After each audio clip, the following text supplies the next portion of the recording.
আসসালামু আলাইকুম প্রিয় দর্শক, সবাইকে স্বাগতম জানাচ্ছি আজকের এই ভিডিওতে। আশা করি সকলেই ভালো আছেন। প্রিয় দর্শক, আজকে একটি গুরুত্বপূর্ণ বিষয় নিয়ে আলোচনা করব। আশা করি না টেনে পুরো ভিডিওটি দেখবেন। প্রিয় দর্শক, আজকের আলোচনার বিষয় হচ্ছে আপনার খামারে আপনি কতগুলা মুরগি তুলবেন।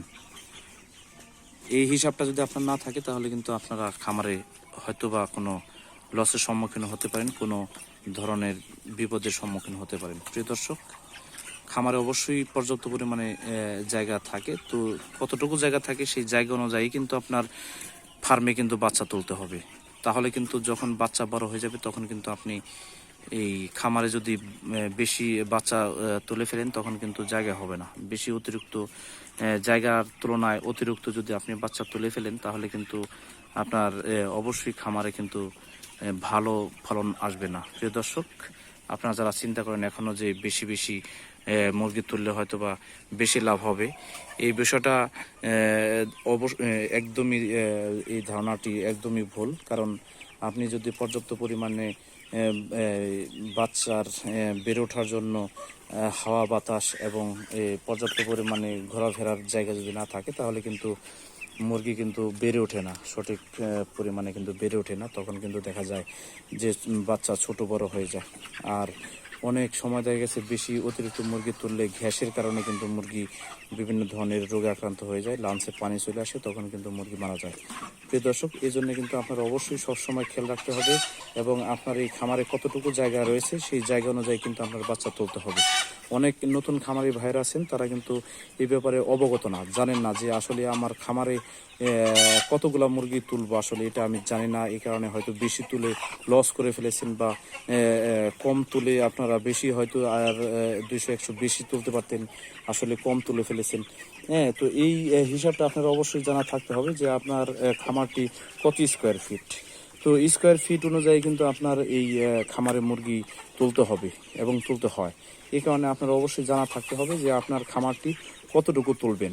যখন আপনি খামারটি করে তুলবেন তখনই কিন্তু আপনি হিসাব করবেন যে আমার এত স্কোয়ার ফিট যদি আমি খামারটি করি তাহলে আমি 1000 বা 500 এরকম মুরগি লালন পালন করতে পারবো। ওই হিসাব করে আপনার খামারটি তৈরি করতে হবে। প্রিয় দর্শক, আমি এখন বলে দিচ্ছি যে আপনারা কতটুক স্কোয়ার ফিটে কতগুলা মুরগি তুলতে পারবেন এবং লালন পালন করবেন। প্রিয় দর্শক, প্রতি 1 স্কোয়ার ফিটের জন্য একটি মুরগি হিসাব করে তারপরে আপনারা খামারটি গড়ে তুলবেন। এবং আপনারা এখানে দেখতে পাচ্ছেন যে খাদ্যের পাত্র এবং পানির পাত্র এগুলো কিন্তু 1 স্কোয়ার ফিট ধরে এই পানির পাত্র খাদ্যের পাত্র হিসাবটা বাদ দিয়ে যতটুকু জায়গা থাকে সেই জায়গা অনুযায়ী কিন্তু আপনার এই মুরগিগুলা বাচ্চাগুলা তুলতে হবে। তো আপনারা এই দিকে অবশ্যই খেয়াল রাখবেন। আপনারা না বুঝে কখনোই এই বাচ্চা তুলবেন না। অনেকই অসাধু ব্যবসায়ী হতে পারে যে আপনাদের হয়তো বা বুঝে শুনে বেশি বাচ্চা দিয়ে দিল, বেশি বাচ্চা দিলেই আপনার নেবেন না। কারণ আপনি সবসময় চিন্তা করবেন যে আপনার খামারের জায়গা কতটুকু আছে, কত স্কোয়ার ফিট আছে। সেই স্কোয়ার ফিটের তুলনায় আমি আপনাদের উপদেশ দেব যে 50 পিস কম উঠাবেন। হ্যাঁ, আপনারা একটি জিনিস করতে পারেন যে শীতের দিনে যদি আপনারা প্রচণ্ড শীত থাকে সেই ক্ষেত্রে কিন্তু আপনি 1000 মুরগির সেটে 1100 মুরগি তুলতে পারেন। এবং গরমের দিনে কিন্তু এর উল্টোটা করতে হবে।